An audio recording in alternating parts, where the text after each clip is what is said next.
Okay, Saturday morning, back with you and a cup of coffee in hand.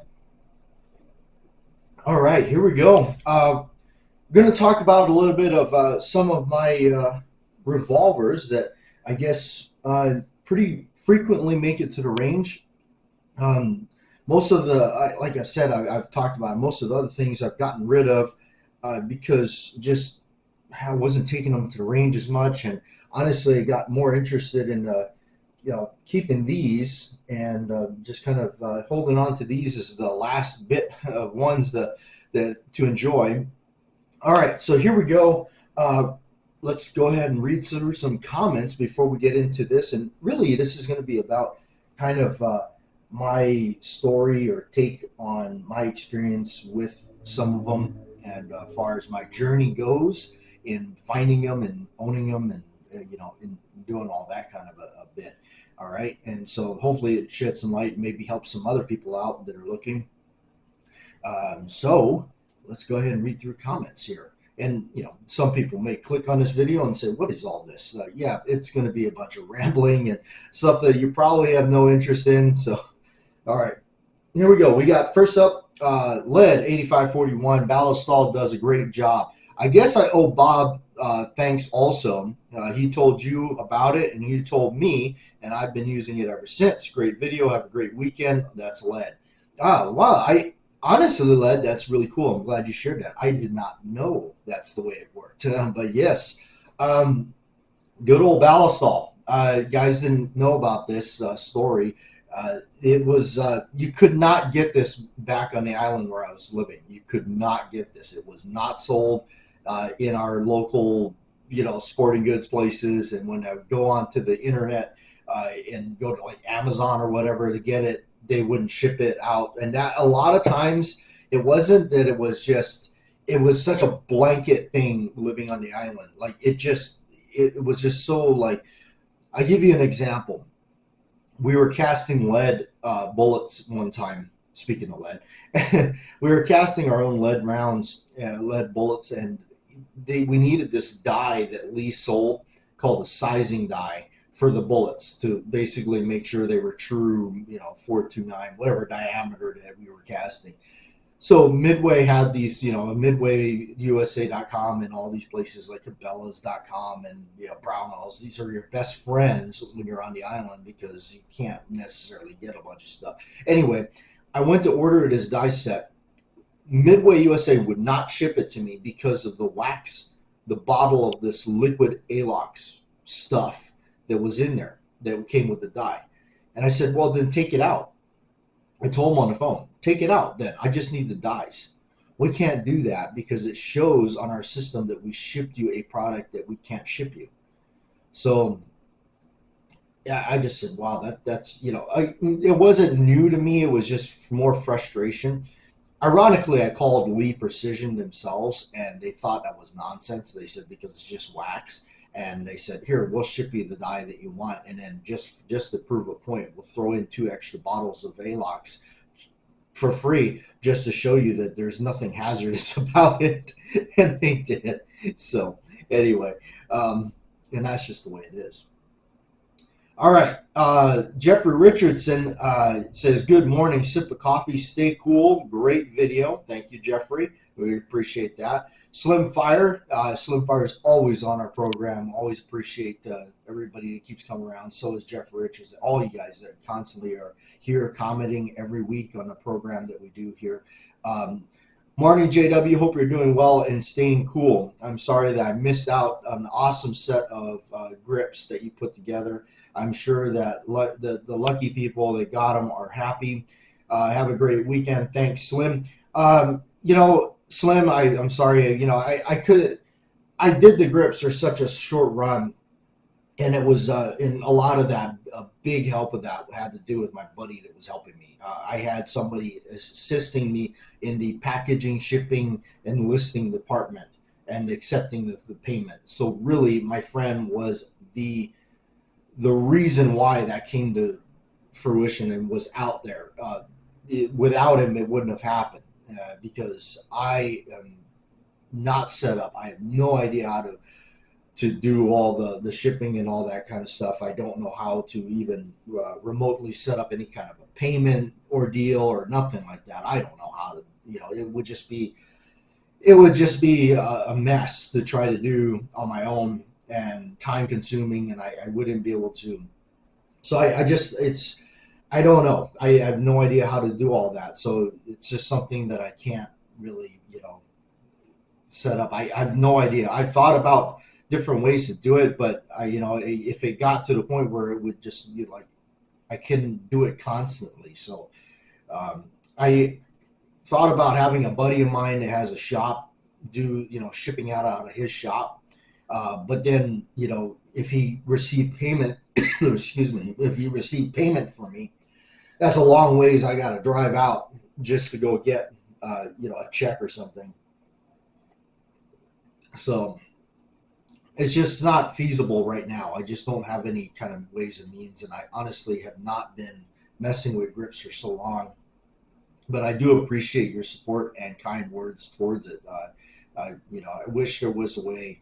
There wish there was ways that I could just do it. I did a lot of the grips. I sent out a lot of the grips, not to make the money, was to basically help other people that were interested in the certain types of grips that to aid them and help in them getting them. I guess because other companies either weren't doing it or were charging way too much. I've experienced that myself. All right, this one's here from Crazy Scotsman. For those of us lucky enough to have a set of your grips, oh man, you guys are too much. Thank you. I appreciate the support of the grip making that you made. I, for one, am very grateful. Lots of work goes into something like that. Like you, I have been in the industry for around 15 years. I consider it a blessing as I have met and learned so much from the best people. It has been fun for you, no matter what you're doing in life. It has to be fun for you, no matter what you're doing in life. If you're not happy for what for look for what does make you happy. Yes, I'm sorry. It's harder for me now to read stuff. I gotta make the screen bigger. Um, but yeah, I did. Like Crazy Scotsman's talking about. I did. I spent about, yeah, I think it was about 15 years in the gun industry working gun counters. And what I mean that it's it just means working gun counters, stuff like that. Last thing I did with it was working at an indoor gun range, which is something I really wanted to do. I was really happy to be able to put that, is something that I always wanted to do, and I guess check it off the list. That was due to a good buddy of mine back home in Hawaii, my friend Ernie, that passed away. Unfortunately, a lot of really good people that I knew back there had passed on, like my buddy Ron. My buddy Ron is the one that owned that property that you saw in the early videos, very early back in when the channel was going in a different direction than it is now, for sure.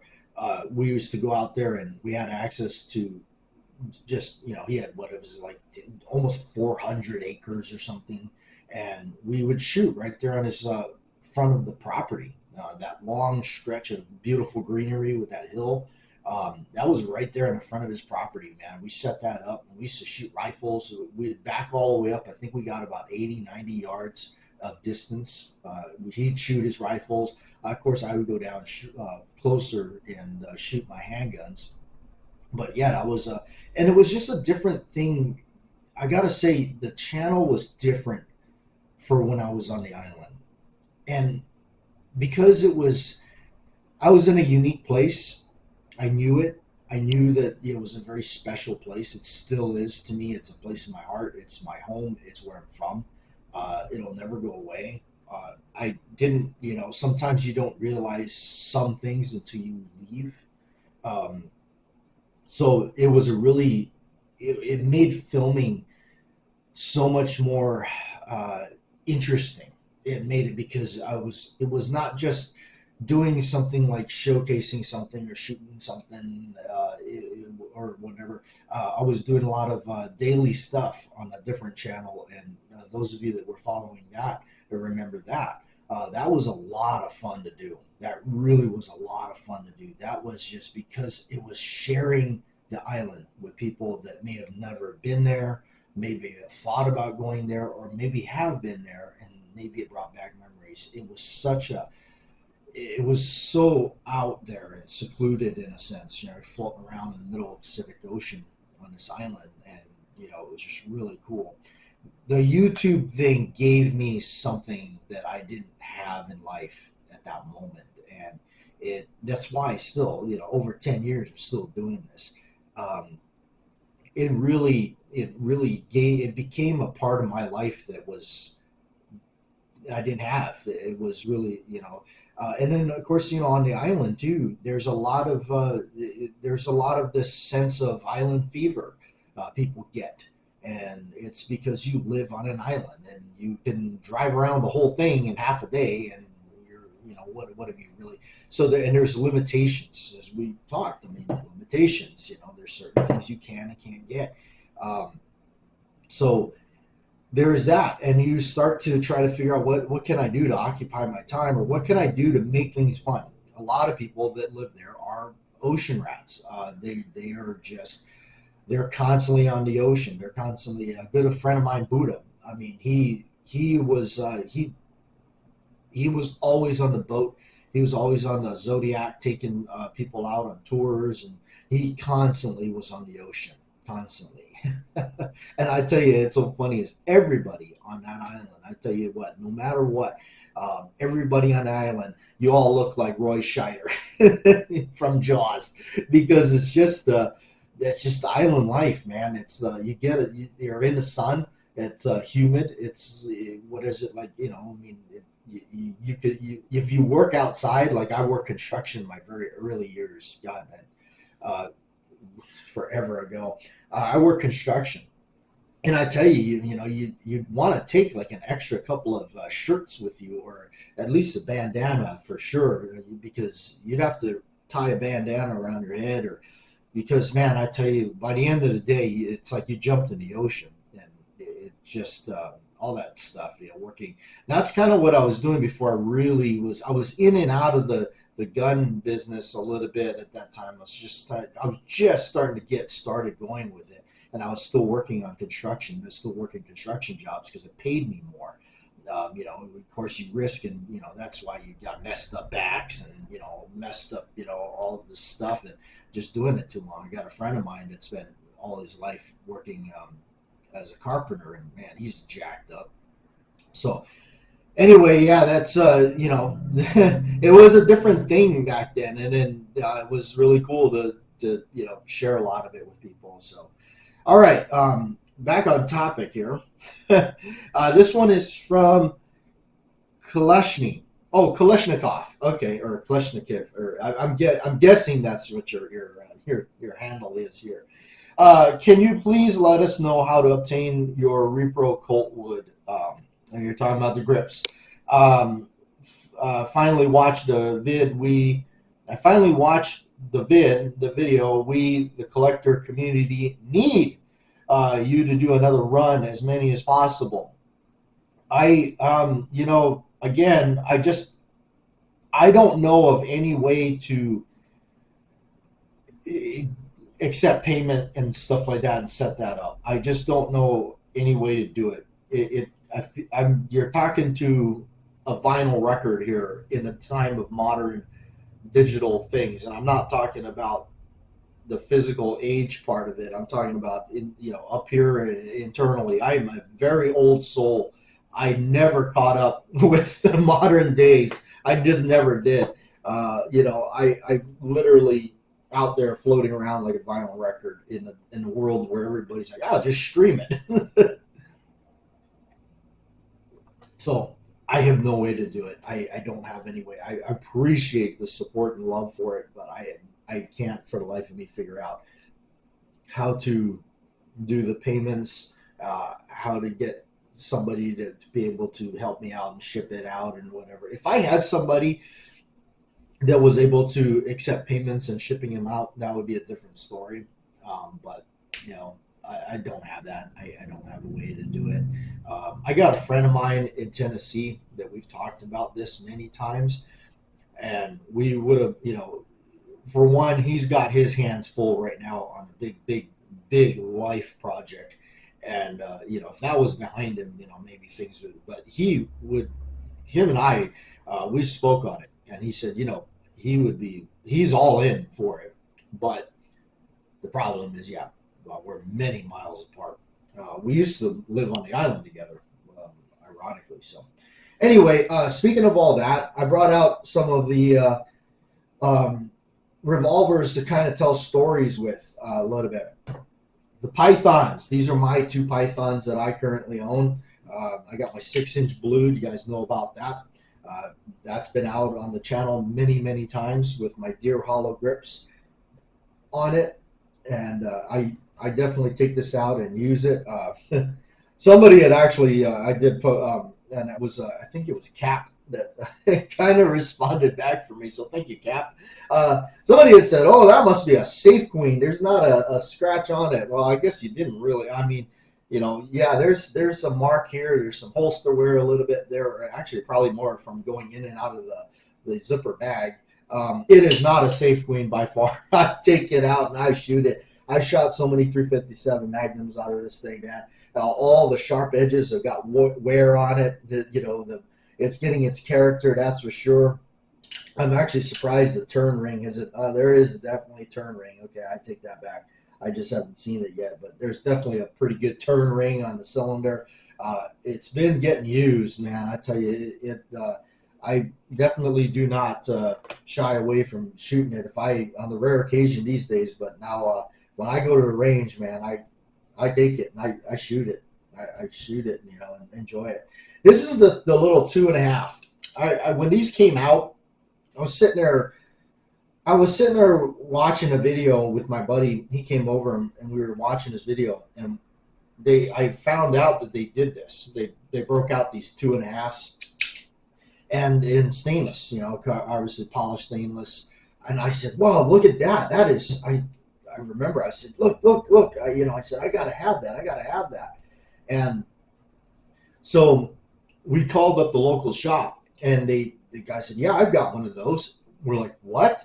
I said, "We're going. I'm buying it. I have to get this thing. I've always wanted one of these little snubby pythons." And so, yeah, we went down, and I think I took a couple things to trade, and I went down there and I threw them on the counter. They had the gun. I said, "Yeah, we'll like that." So we did the trade, and basically, home it came with me, and I've had it since. And I've always liked these because this is kind of segueing into my story here. These I remember seeing as part of this. The first time I ever saw one of these, this stainless, high polished stainless snubby, was known as the Snake Eyes gun. It was part of this big box with these poker cards, and you had this one and had a blue one, and the set was just dumb expensive, and I just was like, well, I'll never have one. I'll never get one. So thank you, Colt, for bringing them back out and allowing people like me to be able to go down to the local store and trade off, stuff and get, basically $1,300 or whatever it was. I think it was like 13. I think it was 1370 something, and obtain one of these, for some trade and everything. So that was really cool and brand new. It's so funny. Everybody always says, "What's that scratch above the screw there, right there?" It's not a scratch. It's a seam where the side plate attaches, and that's not a crack. That's where the side plate is. I can't believe Colt actually had to make a video on that. That still surprises me, because nobody's saying that about their old Smiths or something. I guess if this had a manufacture date of like 1976, they wouldn't be saying that. But it's 2020, so we got to say that. Anyway, but my journey with these, now as far as the timeline goes, and I could be totally wrong. This is just me spitballing here and my perspective as somebody that was looking into them. I believe that Colt stopped making these in the early 2000s. They were doing a few runs of them. They were coming out of a custom shop. I think they were marked with the Elite stamping or something on them. They had an Elite marking. And that was it. And I think they wrapped it up around, what was it, maybe 2004 or something like that. That was it. They called it quits. They said we're not making them anymore, and then that was it. And then I think, I mean, well, anytime you tell somebody, you just look at the Twinkies when they said, hey, we're not going to make any more Twinkies. You tell us they're not going to make them anymore or something like that. What is our first knee jerk reaction? I want to go out and buy 5 of them right now. So I come along, this is what, 2009-ish or so, and I'm, kind of like, hey, what's, I'm really, just breaking into everything and start getting it, that's what, maybe it was a little bit, because I realized right away when I was trying to buy stuff on my own, when I bought a couple little things and I was like, oh, this is really cool. I said, you know what, there's no way I'm going to be able to afford to keep doing this. And I loved it so much, but I knew with my little lousy paychecks that I was making back then, still are, I mean, come on, we're all just, I mean, you fast forward in inflation and what we're making from then until now, it might as well be the same damn numbers. But I realized the way I'm going to be able to obtain more, I got to get into the business. I got to get into this business, because if I do, I might have a better chance. And I did. So that, I will say, the business did that for me a lot, and I enjoyed it at the time. At that moment, that's where I wanted to be in life. It was right there, smack dab where I was in the middle of it.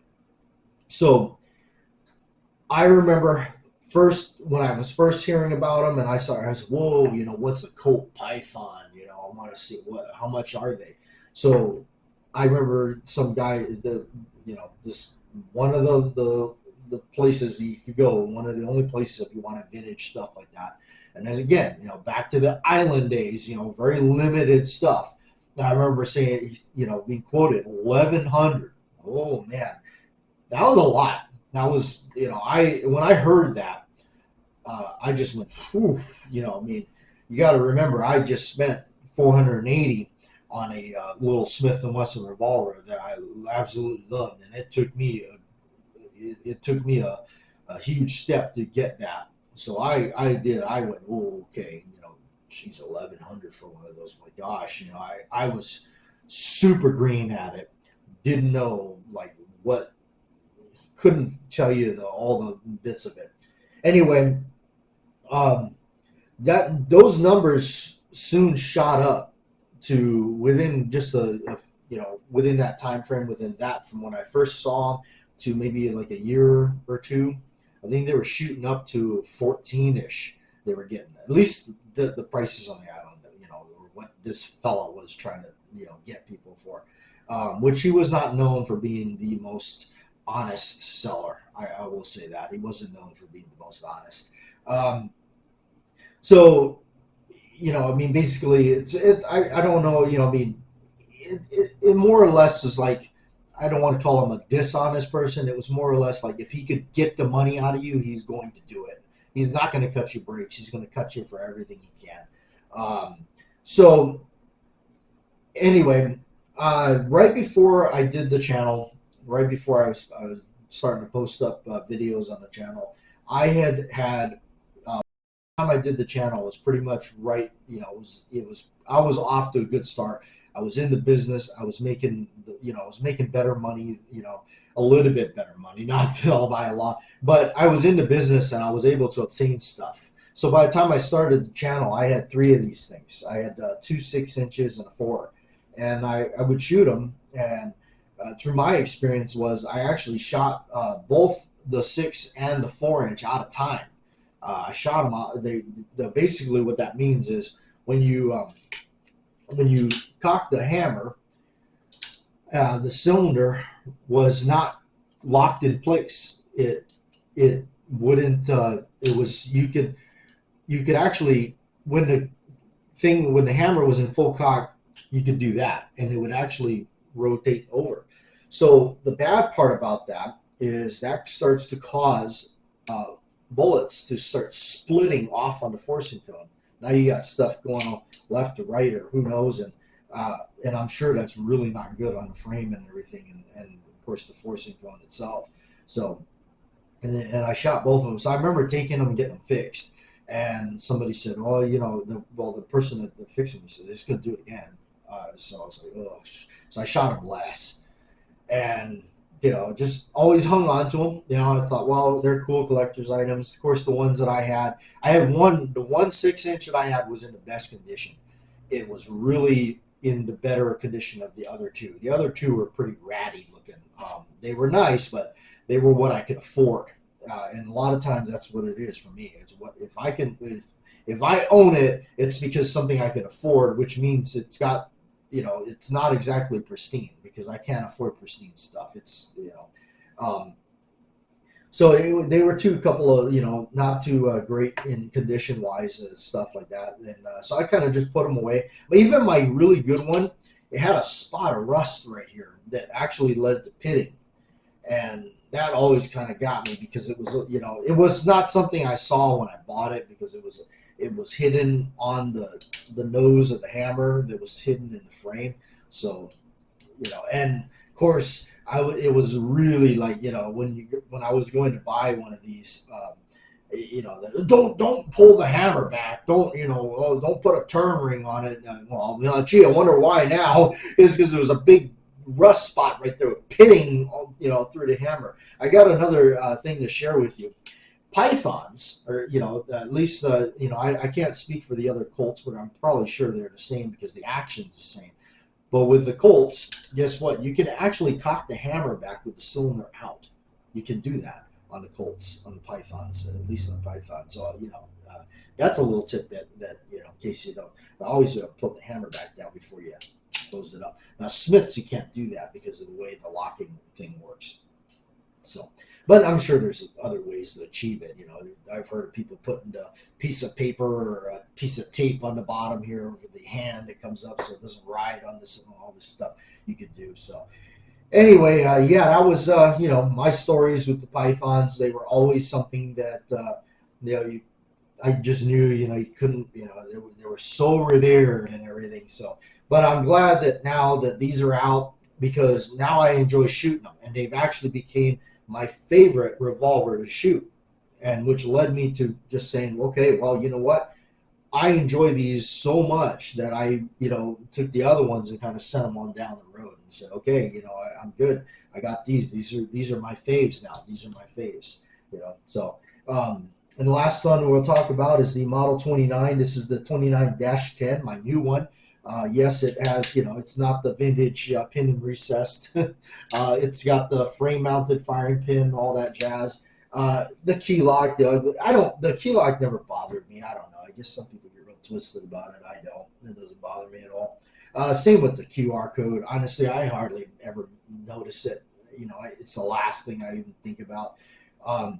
I think that the serial number and the QR code should have been put over here on the frame on the inside where they've always traditionally been? Yeah, I definitely would say, yeah.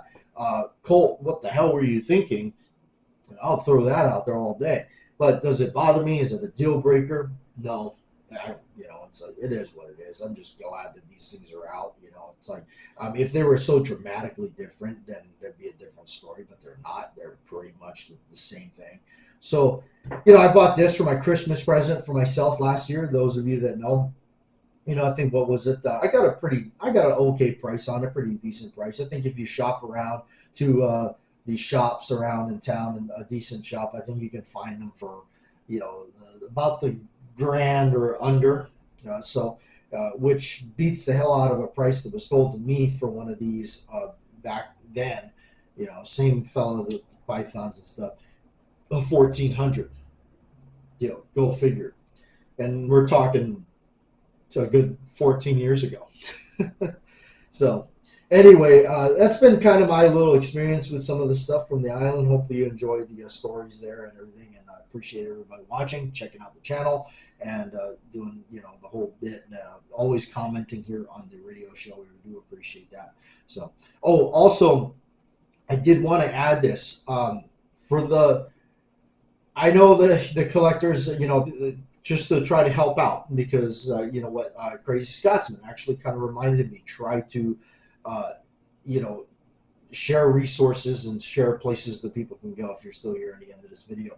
Um, a good place to somebody that is still doing those Colt wood grips that you're talking about is actually vintagegrips.com. They're a division of Triple K. Those who probably know Triple K. If you just type in vintagegrips.com, you will find them, and they're on there, and you can actually choose the colors. I think they do black, brown, orange, brown. Uh, they do a few different colors, but I think the ones you want is the brown ones or whatever, the orange brown. So that they offer those, they do. It is, so it's not like you can't get a set or whatever. I would not recommend buying an original set off of eBay or something, because there's a couple of factors there that come to my mind. One is the things could have shrunk, which was very common that they did. They would shrink, and then they might not fit on your frame. So if that's what you're trying to do, is put it on the frame.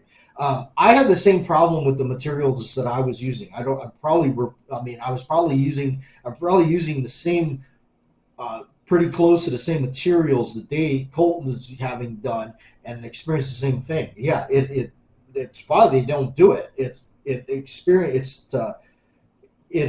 warping. It experiences shrinking. A lot of times the grips that I had. In fact, I got a set right here that I took off of one of my guns. It's not a Colt.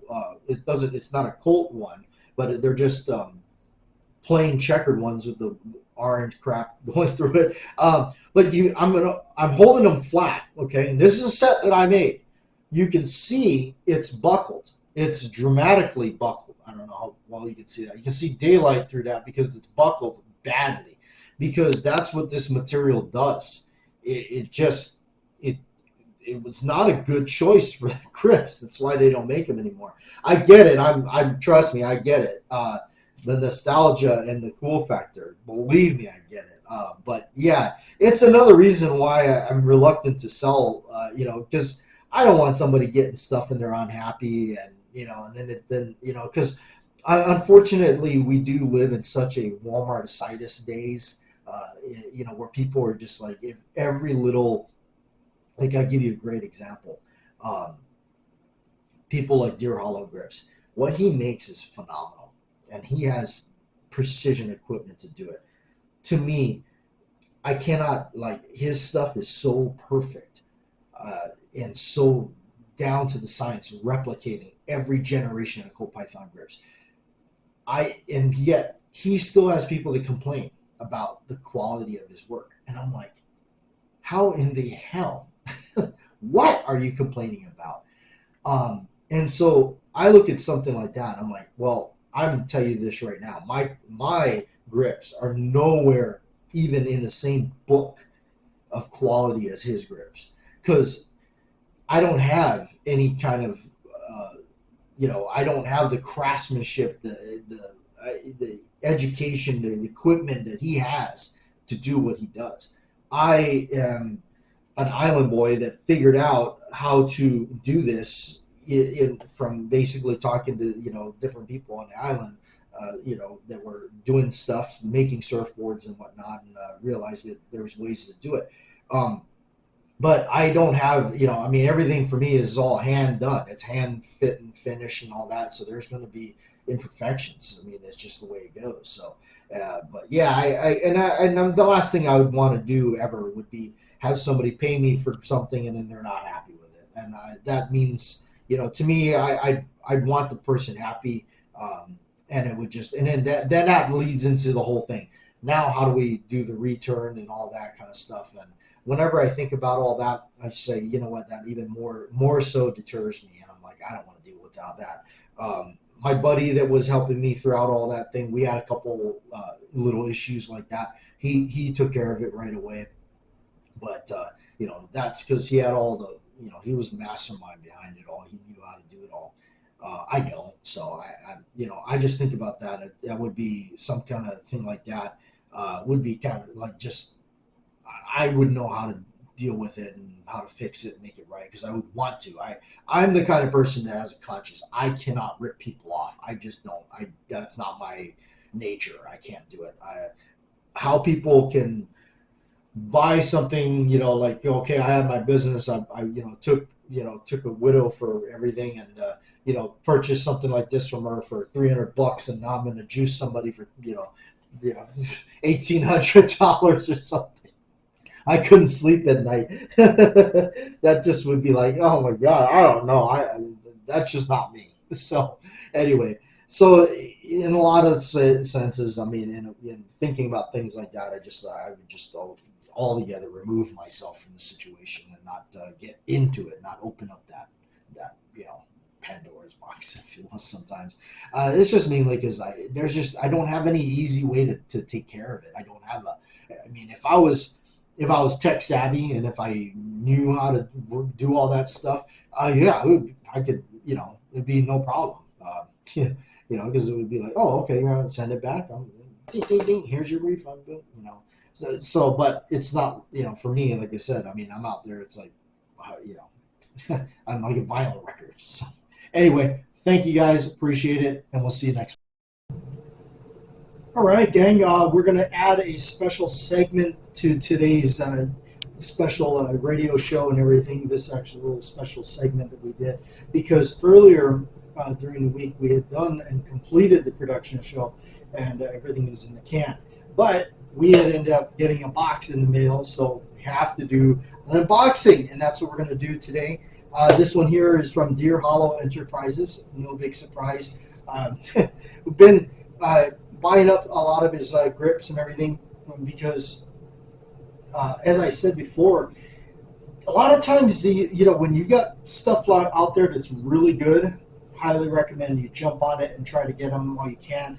This was really one of the final sets that I was really trying to get, mainly recently because of, well, we'll get to that. Let's pop this baby open. I'll tell you why. This was pretty much one of the last ones I was really trying to get. Got everything in there as usual.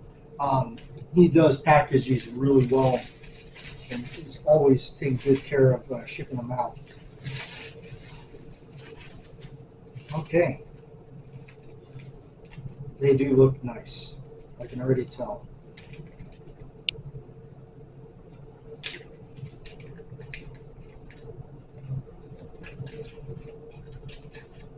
There they are. Hardware included right there. There's your screw, your grip screw. That is an exact reproduction of the ones that they used to. And so the grips in question are right here. These are the service grips that he has done. Check them out there, the service grips. I got them with the gold medallions because that's going to be correct to the period. And you can see on the backs here the way they are done.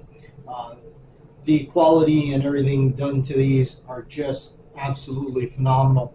The reason why I jumped ahead and got these and was really, at first I didn't have an interest really in them. I knew they were part of the whole collection and everything, but I didn't have too much of an interest in picking up a set of these. But however, the new Python, the 2.5-inch barrel length one is out in blue. They did do it. I was wondering if they were ever going to get around to doing it, and they certainly, as about correct, about almost a year later from the initial blue ones that came out, the 6-inch and the 4-inch. I own the 6. Came out. They were offering the blue ones and the 2.5, 3, 5, and 8. Those are the other odd numbers, I guess you could say, or half an odd number that they start offering. So, of course, I've always been kind of interested in the snubby version of the blued Python, and I think, you know what, I think that's going to have to be my next purchase. I've not been looking around too much for anything. Nothing really has caught my attention. However, this one has, so I think I'm going to have to try to get a hold of one. And if you're going to get one of the new service models or that 2.5-inch one, I guess, I don't know, you're going to need these service model grips. This is the ones to get from him without a doubt. So as we're on bound for those to come out, I decided to pick these up. There's definitely, you know what, I mean, there's no question that these are awesome. The checkering is raised. I mean, absolutely beautifully crafted and everything. Much better grips than I could ever possibly even dream of making myself. So these are available out there, and I went ahead and picked up a set when I heard that it was available. I personally requested a little bit of a lighter colored one myself. He picked out a set for me. I said, I want a little bit of lighter color, not as much going on, just kind of more of a bland figure in it. So that was purposely what I requested. I know it seems almost kind of odd from what you would normally request, but that was what I requested from him specifically for mine. So don't have it yet, but I got the grips to do it. These are, if you're going to do the service grips, they're slightly oversized, so you might need to do a little bit of sanding and fitting. Of course, I don't know that yet because I don't own it. So back in the box, these will go until that day comes that I might have to pick that thing up. But I definitely didn't want a situation where I ended up getting that Python and then not having these grips on standby, because that would really kill for me. The grips that it come with, I'm not doing a whole lot of complaining about them because I'm just glad that they still offer, or they're offering the wood. But to me, they could have done better.